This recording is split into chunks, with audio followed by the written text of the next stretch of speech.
All right, let's do this. All right, All right. Rachel Marie Martin, thank you for joining the podcast. This is as we were just talking offline real quick.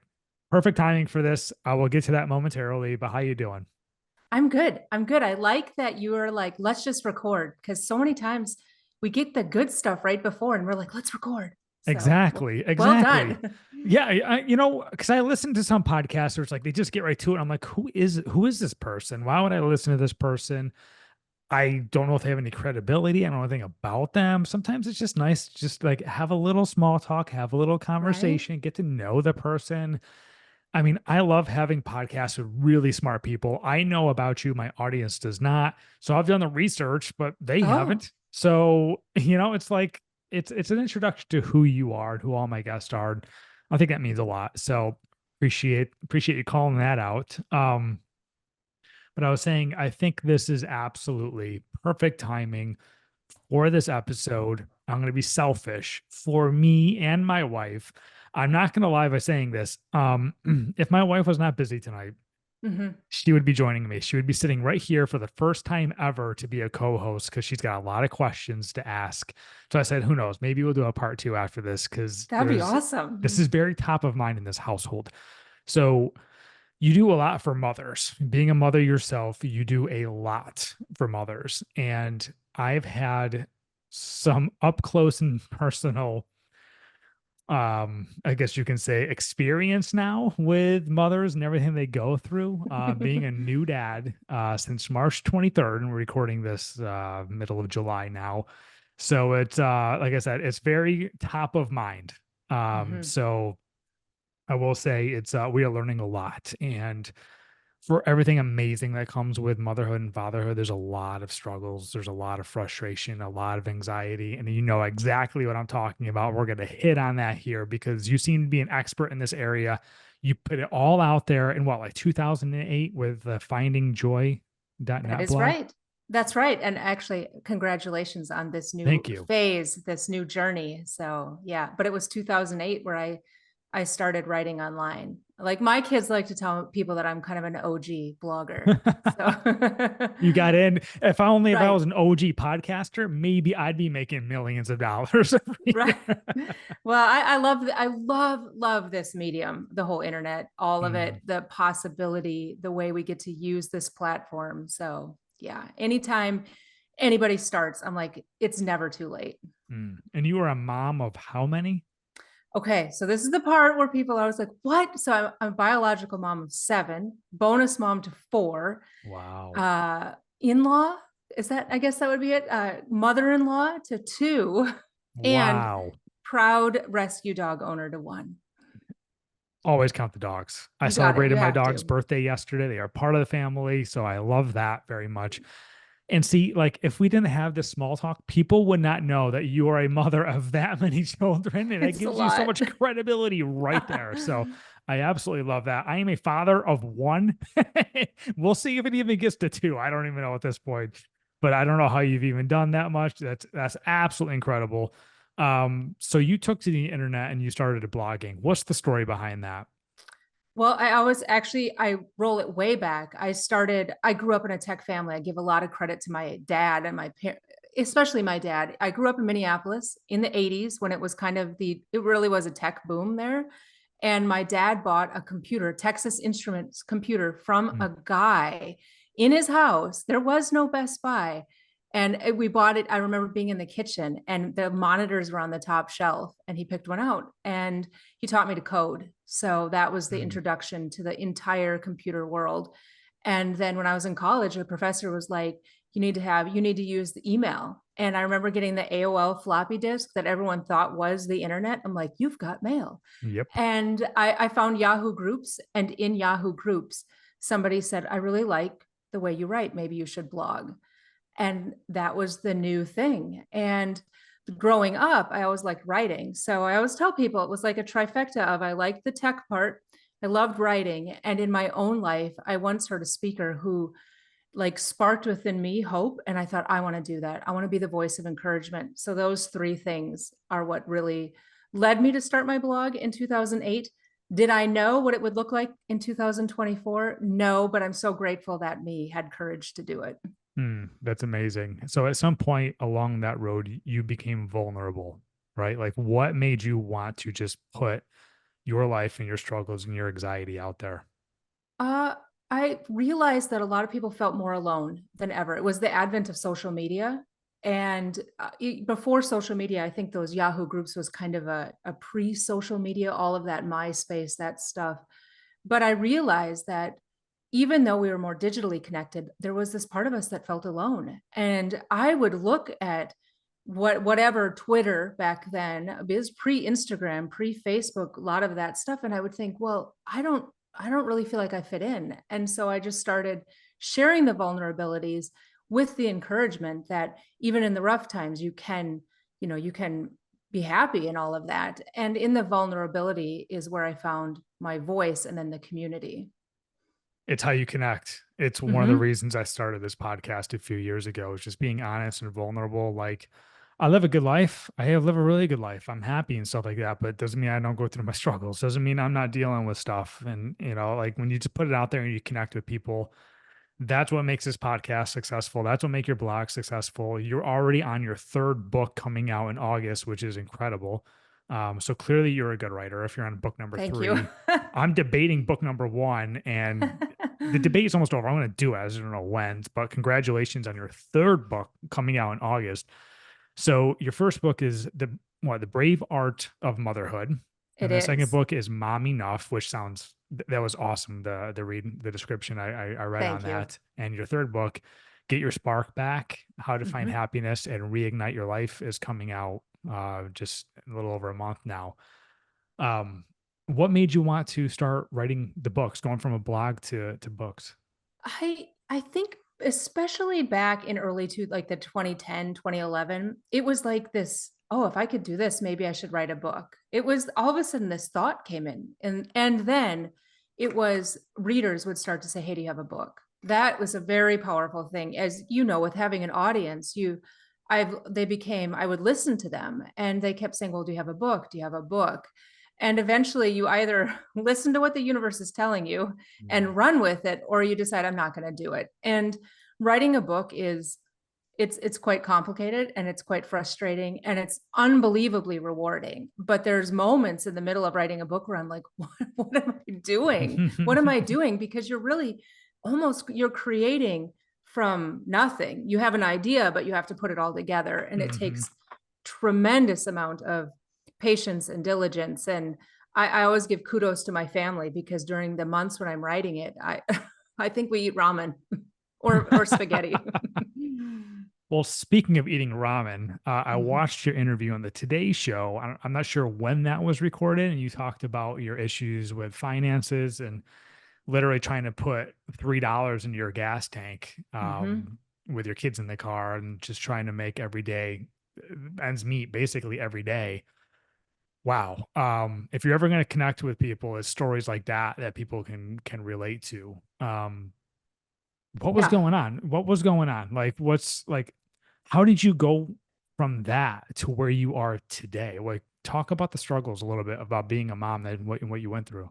All right. Well, that I'm going to tell you that clip, that one clip, that vulnerability about sharing about filling up the gas tank, it so many people said, I totally get that. I totally get that. And in the vulnerability, that's where people realize, okay, if she can do this and get out of this, I could maybe do it well. But if you don't share the before, if you don't share that, I'm counting pennies, I don't know how to all of that, then everyone's like, it's that relatability part. Back then, I look back at that person, that me, and I think there was this level of braveness in her, but there also was a very clear awareness that if I didn't change my life and the direction, the opposite, I would just end up bitter and angry and defeated. And I didn't want to pass that legacy on to my kids. I absolutely, no matter how hard it was and how much I upset the apple cart, I wasn't going to leave them the legacy of, while mom could do so much, but she was unhappy. Mm, And it meant really, really rocking the boat and doing hard things. But sometimes in life, those moments are what opens the doors of opportunity. And I know for my kids, there's been many opportunities that have resulted with that courage that I had in those days, which I still have. But I look back and I think, my word, that took a lot of gumption, but I was so tired of, I'm going to say, feeling like I was losing or life was passing me by. Mm. Now, I know we hit on previously, motherhood has its challenges. Just think just being a Mm-hmm. parent has its challenges. And we just talked about one of those real quick with finances and being able to just afford, just a couple dollars worth of gas in your tank. In your experience, what was the biggest challenge you have had or have currently have as a mom? And perhaps talk about some of the challenges that people reach out to you with as mothers and just the struggles that they have. Because, like I said, I'm really connecting to this right now because I see it in my house every day. And I think after that, I want to talk about how people don't talk about this. Right, Like right, right. they don't. So you are needed. What you are doing is very needed because the conversations I have with my wife is literally, I hear her ask this question all the time is, do other moms feel this way? Do Mhm. other moms struggle like this? Am I the only one who feels like this? I hear that all the time. And I'm Mhm. like, you can't be. You can't be. There's Mhm. a billion moms on the planet. There's no way that you're the only one, but no one talks about it. Right.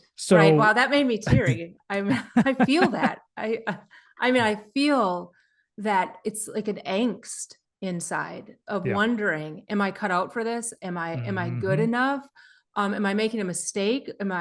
You worry. And especially in today's world for women, I really think throughout history, there was this strong connection, this familial helping of each other out with raising of children.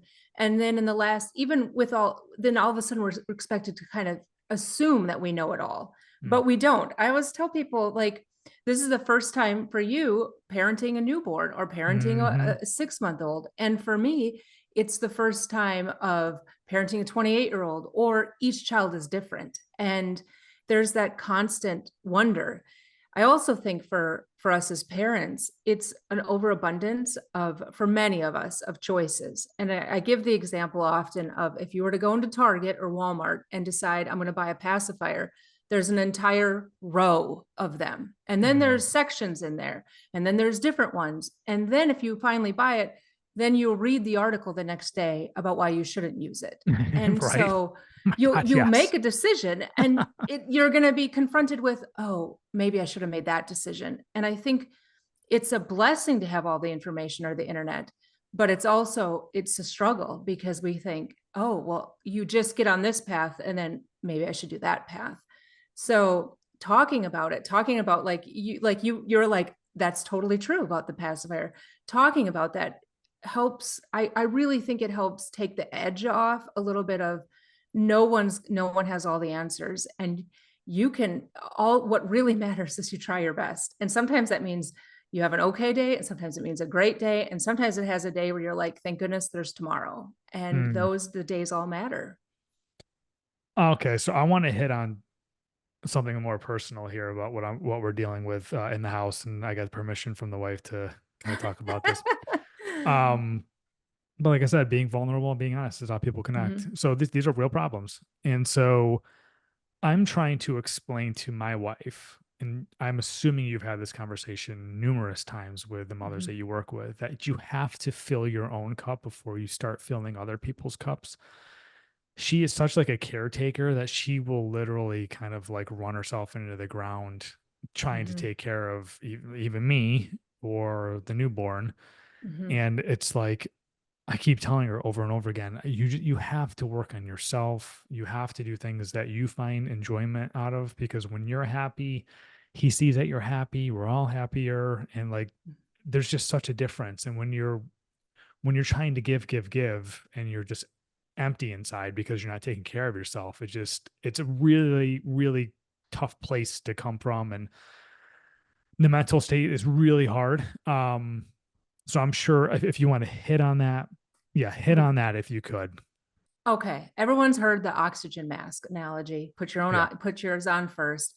Yep. I also like to say, I mean, it seems logical, but the other way that I tell moms a lot is, if you had to go somewhere and you got in your car and it said, you have 32 miles left in your car and you have to drive 50 miles. There's no way you would think to yourself, you know what? I'm just going to risk it today. I'm Mm, just going to put it off. I'm just going to do it because I'll make it, because you know you won't. And yet we do that with ourselves. We think, I'm already beyond what I'm going to push myself well past empty and I can make it. But if everyone's in the car, you wouldn't do that. And mhm, there's no guilt. I think we feel this guilt. Like it's like this, I call it the supermom complex in some ways. Like, I have to do it all. I have to keep up with everything. I can't take a break. And because social media oftentimes will never depict the break, or they won't talk about those moments. They do more definitely than 10 years ago. But there's not that. It's good to take a breath. It's good to laugh. It's good to pursue the things that you love. And in my first book, I talked about when I grew up, my parents invested money and a lot of time and a lot of patience in piano lessons for me. And I mean, my dad would sit next to me and I would plunk it out and play. But I eventually learned to love it. I played and took lessons through up till college. And now when I play piano, my kids like it mm, because I think for them, it's a part of me that's not mom. It's this expression. It's this part. My high schooler, he'll have me play for his friends every once in a while because he's proud of this skill. And I was thinking to myself, like, my parents put a lot into teaching me this, and it would be so sad in a way if all of a sudden I just let it go mhm, and I didn't keep pursuing something that brought me happiness. mm, And so I encourage moms, when you have a newborn or a young one, your time that you can take away, it's not as gigantic, but to look for those moments in the day sometimes where you just breathe, where you're not doing the stuff for the house or for work or for the child, but you're filling your own self. You're filling your own mm. cup. It goes a long way. I can assume you've had this conversation numerous times, just from like seeing you kind of nod your head and stuff. I was like, "Yep, I heard this one before." Yeah. I, Yeah. I And I forget too. I'm going to tell you, my husband now, he'll be like, you need to maybe go run because I run. That's how yeah. I So do does my stuff. wife, Yeah. and my wife is, we'll just say, the whole breastfeeding thing. Hmm. It does not work well with runners at the moment, so we can talk about that shortly. But you're laughing because you know exactly what I'm talking Yep. about. This is why Yep. at some point we'll have her sit here next to me and we can actually hash this out. But That'd be great. yeah, so I mean that goes for anybody, not just mothers though. Filling your own cup, kind of like before you give to others. Just you want to put the best version of yourself out into the world, whether it's work or whether it's relationships, children, just what we were talking about. It is just so important, and it is kind of counterintuitive. And the longer I've had this podcast, more conversations I've had, it's a common theme. Hmm. Fill your own cup before you start giving to others, because you're gonna have nothing to give. You're gonna be run down. You're gonna be miserable. You're gonna be negative, and then no one wants to be around you. And it's just like a really terrible cycle to be in. But Right.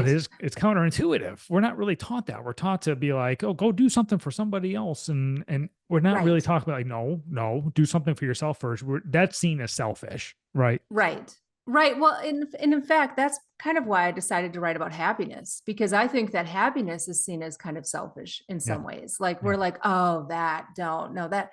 But I'm like, this is our human experience. This is our shot on this planet. And what a shame to go through it all and deny happiness. We wouldn't mm, deny it for our kids. And the way that we teach our kids, it's okay to be happy. It's okay to laugh. It's good is when we model it ourselves. If we're yeah, constantly saying no, no, no, then we actually teach them, no, no, no, I'm not. mm, It's almost like we have to say, I'm worth that hour. I am worth it. And not just because of who we are, and not mm. even all the externals, but knowing it inside. I also really want my son to like see me do things, see me Hmm. pursue my passions, see me push myself like physically and mentally, like growth mindset. I want to be a good example. And if I'm putting all that to the side and I'm not really even taking care of myself, then yeah, I think it's going to rub off on your kids, whether you're a mom or a dad. To me, Right. that's super important. And he's 3.5 months old now, so he has no clue what's going on. But at some point, you want to start good habits now, because to me, that's really important. Is I want to Mhm. set a good example, not just by what I say, but what I do, because I know he's going to be mimicking me and watching me and everything that I do, and I really want to set a good example. And if I'm happy, if I'm pursuing the things that make me happy, I would definitely want him to do the same. Um, as as a mother and as someone who talks to a lot of moms, this is another subject I kind of want to hit on real quick. Um, I've heard the question a lot too about issues with breastfeeding, Mhm. latching and breastfeeding and pumping, and just I've heard it described now as soul sucking and just debilitating and not pleasant. Mhm. Is this a common topic that you talk to mothers about, or you've experienced, or in your circle? You know what? So my youngest is 14, but I've written about those struggles. Whether you are a breastfeeding mom or a bottle feeding mom, I think it goes back to that pacifier analogy. Sometimes we're afraid to share about it because there's another opinion, there's another side, and yes, that part it is. I like the word soul sucking because it Mm, takes a lot out of you. It takes a lot physically.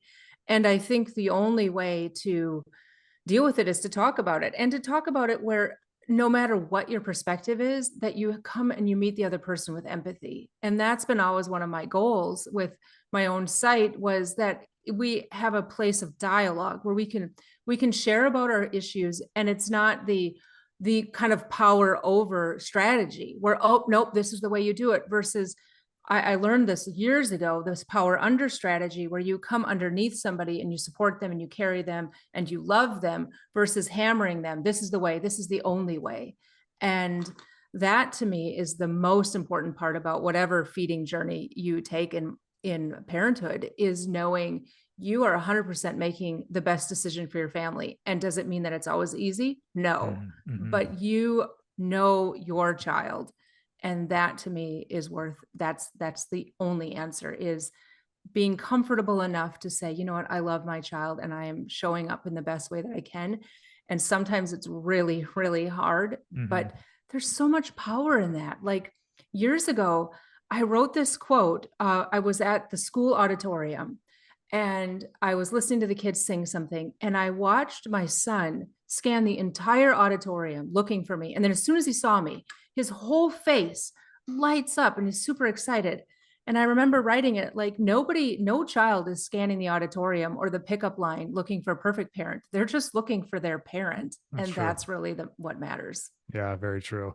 It's funny you said feeling guilty a while ago because Mhm. that's something we're looking to possibly transition from breastfeeding to formula, and then it's like Mhm. the whole letdown feeling, being a mom not producing for her child, and he's Mhm. super healthy, and so we want to keep it that way. And then it's like you brought up the pacifier. Well, it's the same thing we're going through right now with formula. It's like Right. looking at the ingredients, what brand, look at like, oh my God, like what is this crap in formula? And it's like, do we really want to do this? But then it's like, is it worth your mental health? Like it's just, Right.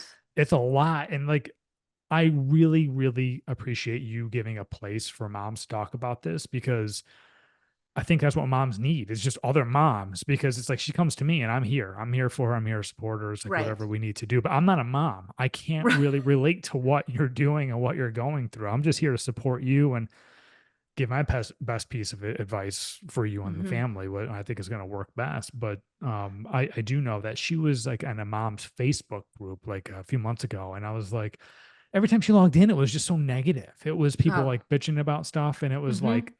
stuff that had nothing to do with like being a mom or I don't know. It was all like gender typing, all like it was like getting political and stuff. I was like, moms Right. just need a place to go to just to kind of vent and talk to and be like, hey, I'm feeling this way. Does anybody else feel this way? They struggle together, they can lift each other up. Sounds like you have a platform for that, which like is very needed. Do you want to talk about that? Well, I'd love to. So I have a Facebook page. It's a Finding Joy blog, and I started that in 2011, I think. For here's the irony, you'll get this. My first post ever on there was, I guess I'm going to give this Facebook thing a try, which I think is brilliant. I'm like, how did I even know? But now I tell people, like, it's been many, many years later, and there's over a million, almost 1.1 million people that are on that page. And I can proudly say that there's really none of that fighting. Mm, I absolutely will not tolerate it. And I always come in, if someone comes in with something that it could perceive confrontational, I always think, okay, seek to understand first. So I never respond back in anger. I just try, and I just try to understand someone else's perspective. Maybe they read the word wrong. Maybe I need to learn something different, or maybe I need to see it. But if it gets negative, or if it gets calling somebody out, I really believe we don't have time for that. I constantly write. I've written numerous articles about pausing before you hit enter, mm, knowing that there's another person on the other side of that screen. And as a writer, I know people have messaged me really, really personal stuff. And it's like this respect for that human, for the respect for the connection that we get to make with somebody else. And especially for women, I constantly tell them, like, for most of history, women had fought for a voice that we get now. Women have fought to be able to share their thoughts and to express themselves. And the best way to honor a thousand years of women fighting, and more than fighting for this freedom, is to respect the platform. mm. It's to approach it with this sisterhood and to show up and love each other. Doesn't mean that we have to agree with everything. It doesn't mean that we can have differing opinions and still sit at the same table. Yeah, that's huge. I mean, that's social media at its finest, which I love because there's a lot of the opposite of that when it comes to social media. And Yes, I there told is. her, I said, unfollow. You have to Mhm. unfollow because this is Mhm. going to ruin your mental health. When you log in and see people bitching about stuff or just like the saddest stories. But granted, Oh, I know people help each other out with sad stories, but it's like sad story after sad story. And then she's like, I mhm. wonder if that's going to happen to our son. And it's just like, oh my Right, God, this is crazy. I was like, you have to log off. right, Don't follow us anymore because we can't keep going down this path. So right. knowing that you host a platform where there's over 1 million people, that's amazing. Congratulations with that. Thank you. And where it's positive and uplifting, we Mhm. need more of that. We need more of that. I need to find that for dads.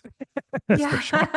Yeah, I always say I learned as a young kid, where there's light, there can't be darkness. And I really think that cultivating a community where there's so many people that are followers that actually respect it. I call it a sacred place. Like, the followers, they will respond Mhm. in kindness to somebody else. Like it's become the culture of that. And that is the way I want it to be. And that's what I expect it to be when people come to that space. I really, really value that because I know from my own journey of motherhood and then going through divorce and all of that, that sacredness of having community, it's priceless. It really is. And I know we've hit on it. We've kind of danced around how when you log into social media and you follow these people, Mhm. you don't really see what is going on behind the scenes. You don't see the frustrations.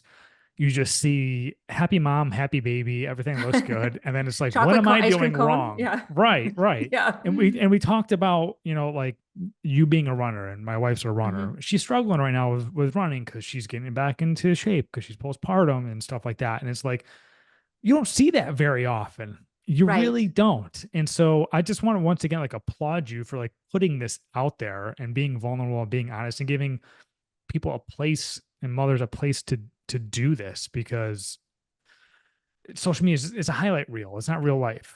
It is. It And is. it Yeah, leads that's to why I said, unhappiness and mental mhm. health issues. And I like I said, I just congratulate you on doing that. Yeah, I think the best way, like when I was saying the chocolate ice cream cone, I always say the chocolate ice cream cone on a white couch. You're like, that's never possible. And I always say, if that makes them happy, that makes them happy. Mhm. Celebrate it. And for your wife and for everybody else, like, I know it's a highlight reel. So I've learned to celebrate the good things and to think, you know what, maybe I could do that, but also know I can turn it off and go celebrate my own highlight reel, my own life, and the little things that I've done. And I think the more you look, sometimes the more you'll find people that that meet you there, Oh that yeah. meet you with like, you know, my own sister, she's about a year and a half postpartum, and she found someone that talks about exercise in a way that it respects where she is and with toddlers and all of that. And I thought that person has such a valuable role out there. She's meeting these moms right where they need them Mm. with workouts or with plans that fit what they need. And you know, just like there's a million choices with whatever there is, there is somewhere that you can land. Ooh, yeah, I can relate to all that. I want to talk about your book, Mom Okay. Enough, which is letters, letters Mhm. to it's two struggling moms, right? I want you to kind of describe that for the audience. Okay, so Mom Enough, my second book, was what I started doing on my blog, Finding Joy, was I started writing letters, and the letters started going viral. And they were like, the first one was, Dear sweet mom who feels like she's failing. So you're And writing letters to to a mom. characters, just a mom that's out, Yes, not just something specific, but you're putting it out there as if it right. were okay. Yep. So I'm writing these letters, and it was a response. The initial one was in response to a mom that wrote me back that said, I love what you write, but I feel like I'm failing. Mm, And I was like, oh my goodness, if she feels like she's failing, I feel like that. So I wrote this letter back. And what ended up happening was her email was anonymous. And I thought, well, I'm gonna publish this. And I was really nervous. And I had a friend that was like, girl, hit submit on that. And I did. And it went really, really viral. It was one of the first things. And many moms would say to me, you were so brave for sharing your kitchen sink because it had some dishes in it. And I mm, thought, oh my goodness, kitchen sinks with dishes are normal. They're a mhm, beautiful part of life. Like when we go through struggles, the thing that people always say, and myself, is, oh, I just want normal to return. mm, And yet sometimes our normal, the dishes in the sink or the nights where you're like sitting in the rocking chair and you don't know what else to do, we think, oh, this isn't, I need to get to this place of where everything's put together. And then I just wanted to celebrate normal. So I started writing these letters after that. And they went from, I have a son that has celiac disease. It was about writing about that, or about when you're overwhelmed, or on letting go, because I've dealt with that side of motherhood too, and parenthood. And my publisher, I'd put them in an ebook, and they sold like crazy. And my publisher said, you know what? Let's republish it as a hardcover, so that, nice. because everybody kept saying, do you have these letters as a hardcover? I want to gift them. And so we did. And I love it because you can open it up and you can decide, like you could just pick a letter. I'm feeling this way today. Yeah. And it's there. And it was really written, they were really written from my own heart. Like I look back and I think, wow, that was so raw. And I couldn't rewrite it, being where I am now. I couldn't get back into that emotion that I felt being overwhelmed with toddlers, because there's something really raw at that moment. And I penned it or typed it, and now it's on paper. That's amazing. That's awesome. I love that. Is there a letter that somewhat stands out as of today that just comes top of mind? Like, ooh, that was a tough one, or that one meant the most. I have two. Why Being a Mom is Enough is my most viral one. It's been shared 2.5 million times. Wow. And I really think the title says it all. The one that means the most to me, even though I wrote it out to the universe, when I look back, I was writing it to myself. And it was, Dear Mom, you are stronger than you think. And Mm, I had written it a couple weeks after I went through my separation. And it was like emphasizing the strength in the normal things, like when you tuck up your child after a really long day, or sitting in the parking lot or the line at school. And it just kept talking about the strength. Isn't it often in those big things? It's in those moments where it's 2:30 in the morning and you're exhausted and you're still walking laps with a colicky baby. And that strength is so powerful. And I get choked up reading that letter because it still resonates with me. But I think sometimes when we're going through those moments, we think, I can't do this. I'm not cut mhm. out for this. I'm failing. And I wanted moms to see the strength in the ordinary. Wow. Um, for mothers that are listening to this and they are struggling, is there any like pieces of advice that you tend to give out that seems to be like very helpful? You're not alone. That's the first thing. I always tell moms, you are absolutely not alone in this, and you will get through. Your track record for surviving the hardest days is 100%. And It's true. we forget that. And I think that it's so powerful. And then I tell moms this littlest thing is if you have a really, really great day where you're like, I am super mom, I am on top of the world, is to circle it on your calendar and write great day. Because there's going to come a day where you're going to think, I'm not cut out for this. And Mm. if there's a little reminder, I've done it, it can happen again. That can help. Is being a mom the greatest joy you've ever experienced? And I ask you that because that's what I hear. But Mhm. like we're on month 3 and it's just like we're just trying to keep this kid alive right now.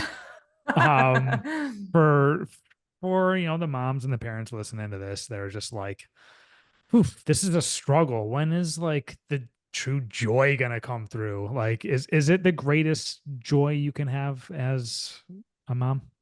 I think there's moments of the greatest joy. I think that's where sometimes we get tripped up. Like it should always be good. Yeah. There's this poem, cleaning and scrubbing can wait till tomorrow because babies grow up. And I remember struggling with that. Like I get stressed out when my kitchen was messy. And I remember thinking, you know what? I'm a better mom when I do this first. And the Mm, joy part, it comes in these little snippets, but you have to be willing to be aware of it. And you have to be willing to recognize that oftentimes the joy, it's not found in the big moments like Disney World or the greatest trip or all of that. The joy part is these little things. Like my one of my oldest wrote me a Mother's Day card, writing all the things that they loved about growing up, and one of them was playing cards at the lake. And that brought me like that will make me tear up. mm, Simple moment of playing cards that my mom taught me, the card game, passing it on. So the joy, that's probably it is. There's not much joy when dealing with like a puking 3-year-old. I'm just going to put that out there.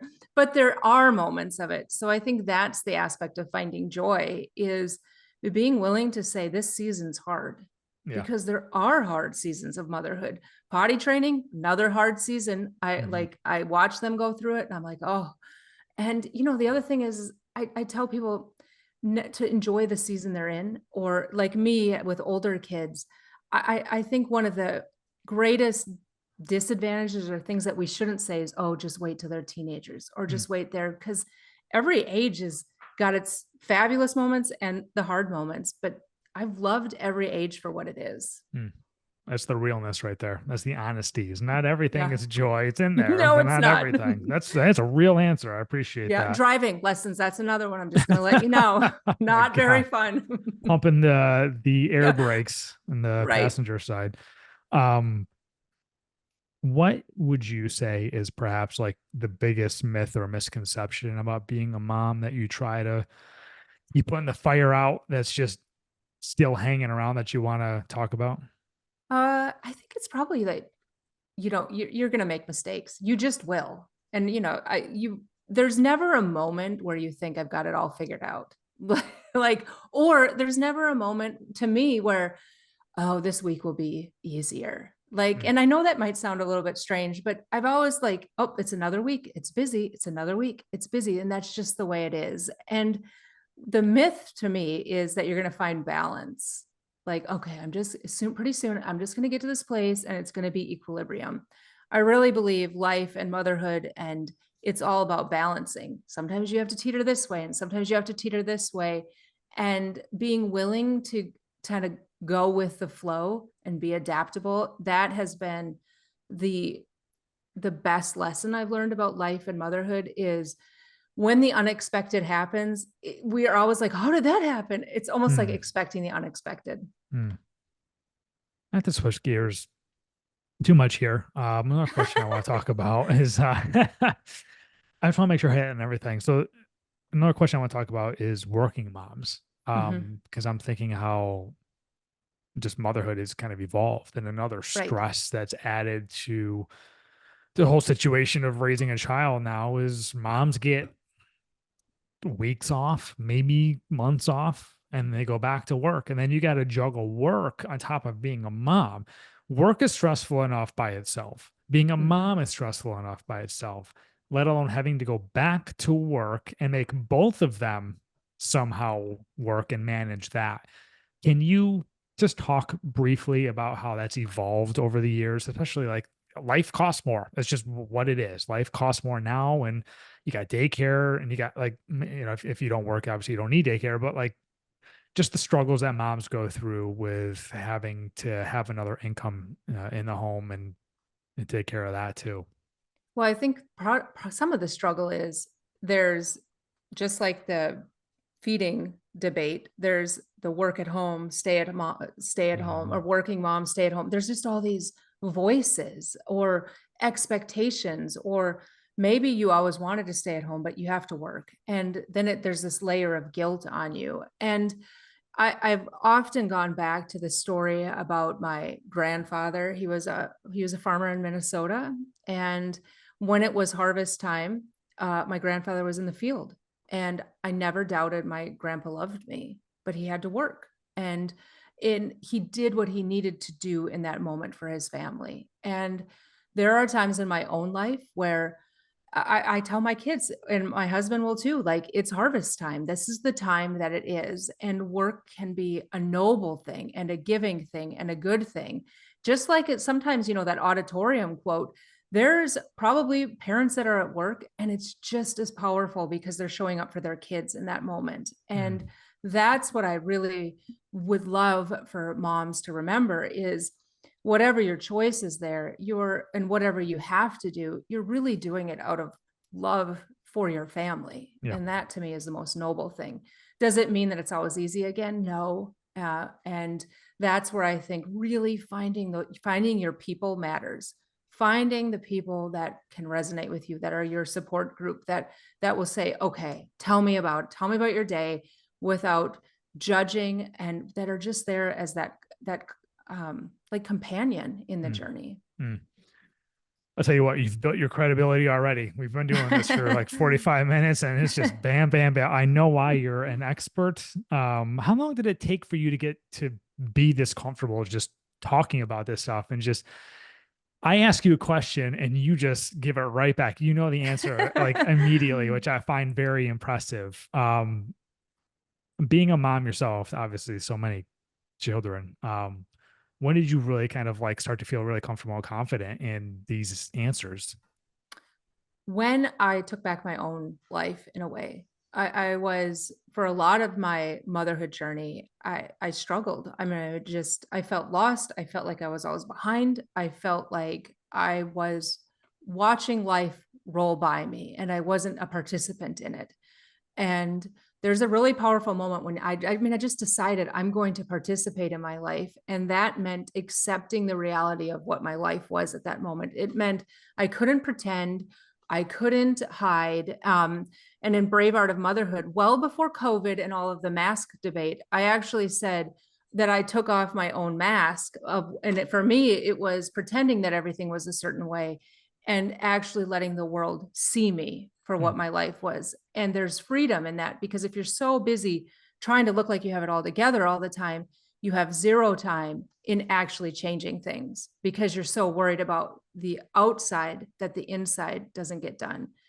And the other thing I'm going to tell you I've been doing this now for 12 years. I mean, I really appreciate your compliment. One of my husband and my favorite book is by Malcolm Gladwell. I believe it's the 10,000 hour rule. mm. And when you work on what you love, and the more you do it, the more comfortable you become.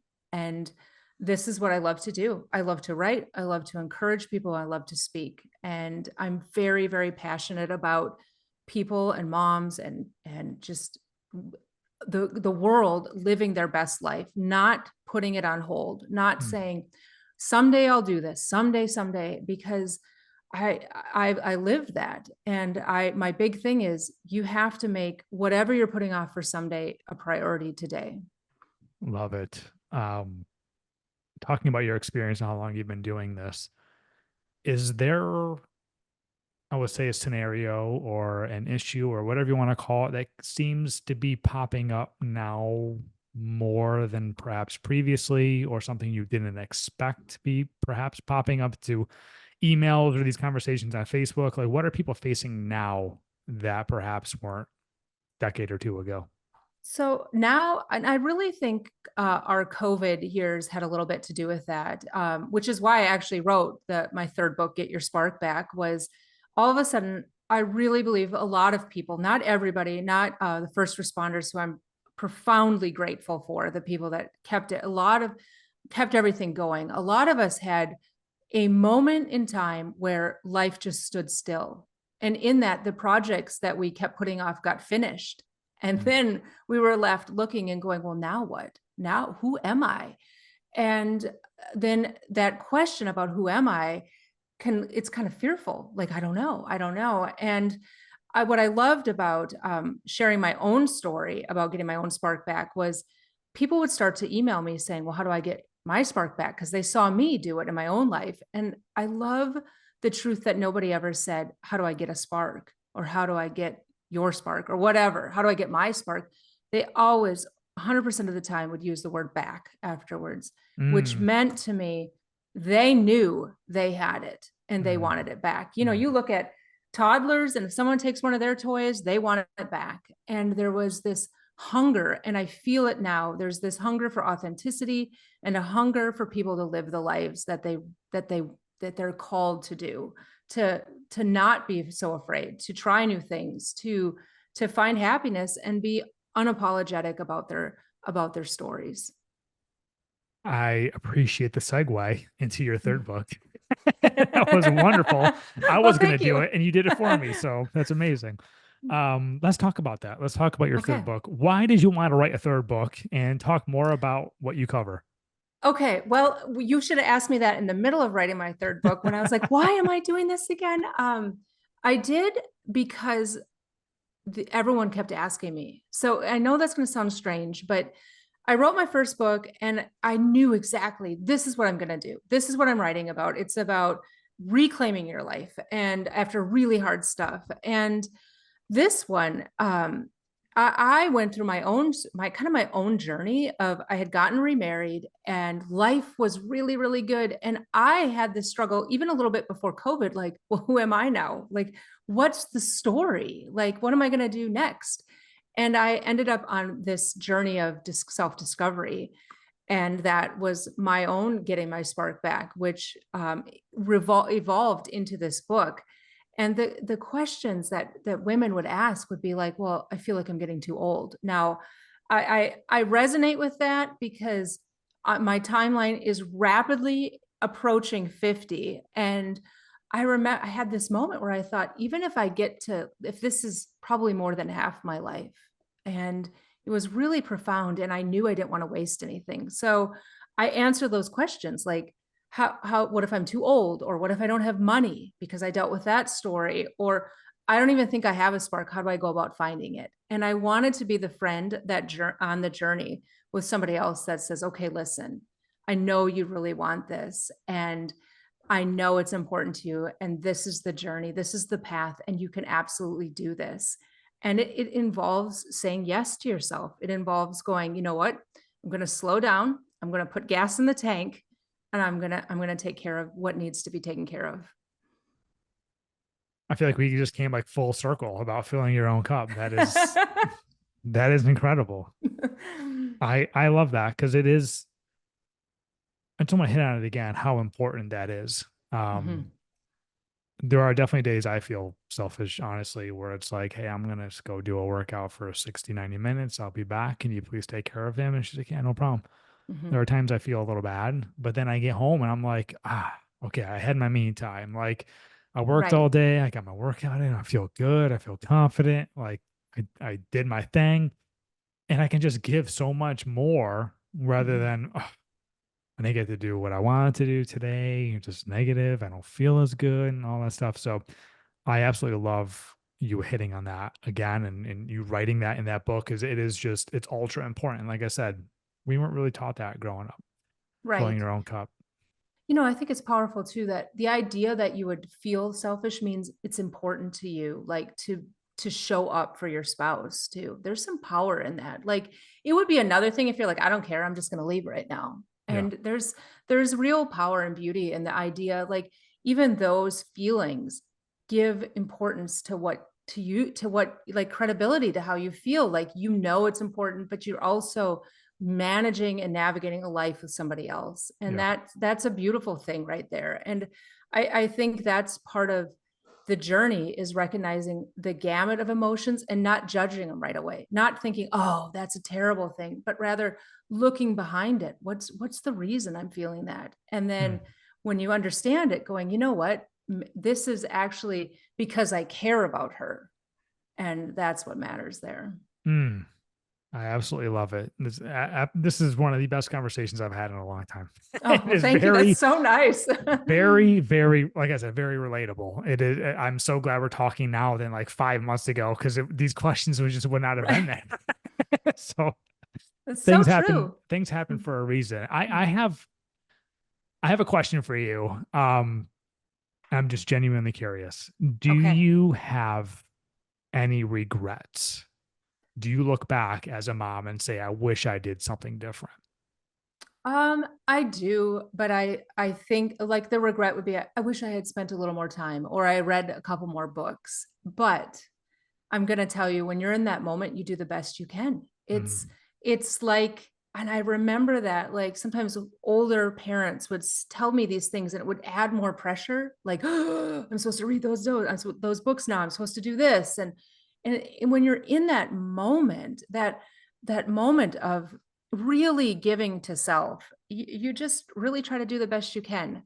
mhm, I did learn to appreciate moments, if like to become aware of them, almost like you're hitting the pause button. And I taught myself that. And in fact, we were talking prior to this starting about how I had gone to Minnesota to visit my family. And in Minnesota years ago, my parents have a cabin and we have a cabin that we rent. And I remember about 9 years ago carrying my youngest. And I had this profound realization, this might be the last time I do this. And I wrote about it. And every year since then, when I go up to the lake, that article comes up. And I'm mm, so grateful for that. Like that, just that little bit of awareness, like in that. Now, do I remember every last? No, which is probably a really good thing because I'd get too teary. But it's just in being willing to appreciate the small things in life, the little things, because those are when I think of my grandmother who died 20 years ago, she talked about those things. She mm, talked about the simple things and how much they mattered to her, and her words of wisdom became something I decided to live that path. mm. It's like playing cards at the lake, right? It's the Yep, things you don't think that are big moments that ends up sticking with you for years and years and years down the road. they One do. thing before we wrap this up, one thing I kind of want to touch on real quick is I'm noticing you documented everything, Hmm. right? Is that something you would suggest? Because you are calling back these letters and these moments and you have them written down, which I think is it's amazing, because the older you get, the more your memory flees a little bit, your stories start to change, or you don't remember exactly what happened, but you're actually documenting this as the years go on, which I think is absolutely incredible. Is that something that you would also suggest? If it's something you like to do, that's what I always will go back. Just because I like to write doesn't mean, oh, because it would put pressure on someone that hates writing. But maybe you use your voice recorder app and you Mm, record stuff and you save it that way. Or some people are photographers and they record it that way. When my kids were young, scrapbooking was a big thing, and I felt this pressure. I got to do that, but I didn't enjoy it. Like mm, I felt this pressure to do it, and I'm grateful for the two books that I did do, but now I'm just as grateful for the two boxes of photos that are semi-organized. So I think that it's documenting in a way that's meaningful to you. mm, And that's what's going to matter, is your own heart's love language, and record stuff. My husband is really good. I brought him up a couple times, but he'll record on his calendar moments or things to remember. Or when the kids get older, they'll mention something like, I really love raspberry pie, and then he'll put that in a note for their birthday. Remember raspberry pie. Otherwise we'd forget. yeah, I know I would. yeah. So phones and these little devices can be very helpful. That is an experienced answer if I've ever heard one. Yes. That is Use the awesome. voice recorder. That is the best. All right. So, Rachel, you have a book coming out in just over a month. What I day is do. it coming out? August 27th. And where can people get it?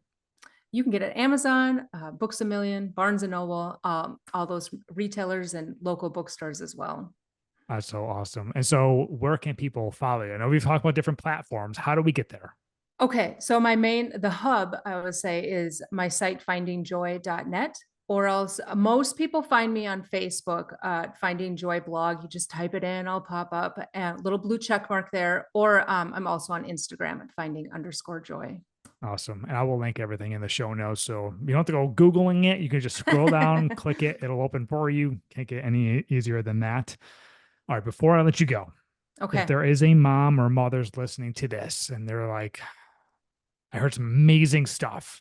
Is there Mhm. one final piece of nugget or advice that you would like to share before you sign off? Um, to have grace for your own story, to have grace for your journey. Like in grace, I have a daughter named Grace, so I think the universe really knew I needed to understand grace. But that grace means forgiving yourself for the moments when you didn't react the way that you needed to, and grace for learning new things, and grace for the times where you don't have the answers. And that moment, it's like giving yourself that breath to be human, and then being really proud of your story, like looking at what you do and not comparing it to anybody else, but being proud of the story that you get to write. Hmm.